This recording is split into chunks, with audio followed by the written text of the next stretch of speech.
Բարև ձեզ սիրելի հետևորդներ։ Այս օրերին ամենաաղմկահարույց թեման, որը քննարկվում է հայկական քաղաքական ու մեդիա տիրույթում, հայազգի գործարար բարերար Սամվել Կարապետյանի շուրջ տեղի ունեցող իրադարձություններն են, քաղաքականապես մոտիվացված ուրեմն կալանավորումը, ինչպես նաև գործադիր իշխանության ղեկավարի կողմից հնչեցված սեփականազրկման գործընթացի այնպիսի տեսակ, ինչպիսին ազգայնացումն է։ Ըստ էության ազգայնացումը Հայաստանի Հանրապետության քաղաքացիական օրենսգրքով սեփականության իրավունքի դադարեցման հիմքերից մեկն է,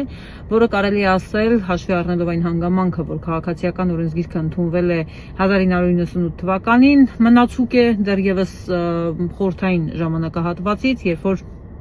խորհրդային ուրեմն քաղաքացիական օրենսգիրքը ուներ նմանատիպ ինստիտուտ։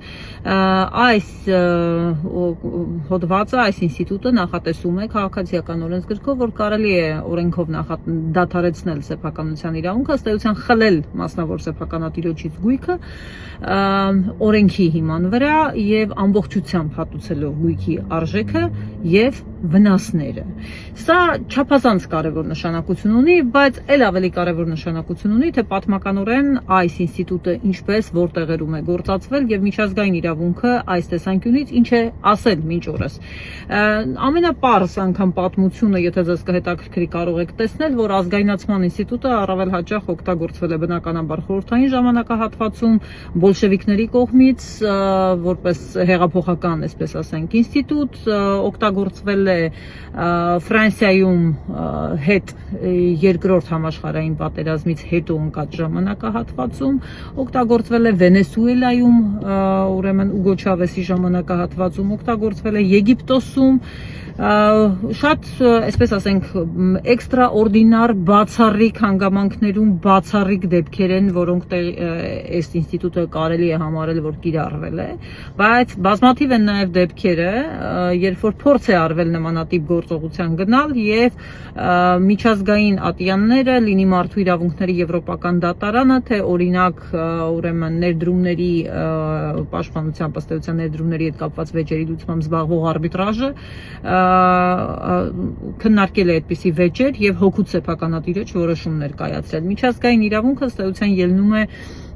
մի քանի սկզբունքներից, որոնց հիման վրա պիտի կատարվի ազգայնացումը։ Առաջինը հանրային նպատակ պիտի հետապնդի, երկրորդը արդար պետք է կատարվի այդ ամբողջ, այսինքն փոխհատուցում, վնասների հատուցում, շուկայական արժեքով գնի հատուցում, եւ որ շատ ավելի կարեւոր է, հիմնարար սկզբունքներից է ոչ խտրական մոտեցումը։ Ահա այստեղ է, որ Հայաստանը ձախողելու է, քանզի այն բոլոր գործընթացները, որոնք նախորդել են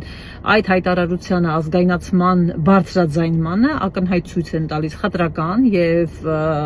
ոչ արդար վերաբերմունքի առկայություն, ինչը գրեթե երաշխավորված մասնավոր սեփականատիրոջ համար բերելու է միջազգային ատյաններում հաղթանակի, բայց այստեղ շատ կարևոր մի նրբություն կա, հանրային նպատակի ինքնին առկայությունը կա, հանրային նպատակ թե չկա, որովհետեւ բնականաբար վստահ եմ, որ բարձրաձայնվելու է, հռչակվելու է, որ Հայաստանի Հանրապետության քաղաքացիների համար է արվում, իսկ իրականում ինչ է տեղի ունենալու, քանի որ Սամվել Կարապետյանի ընտանիքը մասնավոր միջոցներից մոտավորապես 700 միլիոն եւ ավել գումար ներդրել է ամենավնասաբեր այս հիմնարկի ուրեմն գործունեությունը բարելավելու համար, դեռ առաջիկա տարիների ընթացքում ես տեսանյութ ունեի դեպ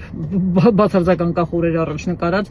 որ 2 տարվա ընթացքում շուրջ 300 միլիոն դոլարի ներդրում եւս պետք է կատարվեր բազմաթիվ սովետական ուրեմն մնացուկներ կարգի բերելու համար, այսինքն այդ ամբողջ գումարները, ըստ էության ներդրումները, որոնք կատարվելու են, Հայաստանի Հանրապետության քաղաքացիների գրպանից հատուցվելու են մասնավոր սեփականատիրոջը, հատուցվելու են նաեւ վնասները, ընդ որում իրական վնաս բաց թողնված օգուտ բոլորը քաղաքացիական իրավական իմաստով կրկին Հայաստանի Հանրապետության քաղաքացիների գրպանից հնարավոր չի լինելու սա փոխանցել որևէ այլ մասնավորի, որովհետև հանրային նպատակը ու պետականացումը ենթադրում են պետության կողմից կառավարում։ Պետության կողմից կառավարում նախուսափելիորեն հանգեցնելու է շատ ավելի վատ վիճակի, քան մենք այսօր ունենք, հոսանքազրկումների ու մնացածի հետ կապված, եւ ի վերջո, որպես այսպես ասենք վերջնական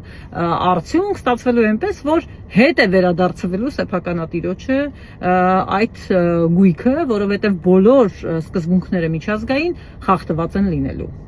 Սա էր, ինչ ուզում եի ես այս հարցի կապակցությամբ ձեզ ասել, եթե ունեք հարցեր, ես պատրաստ եմ այդ հարցերին պատասխանել։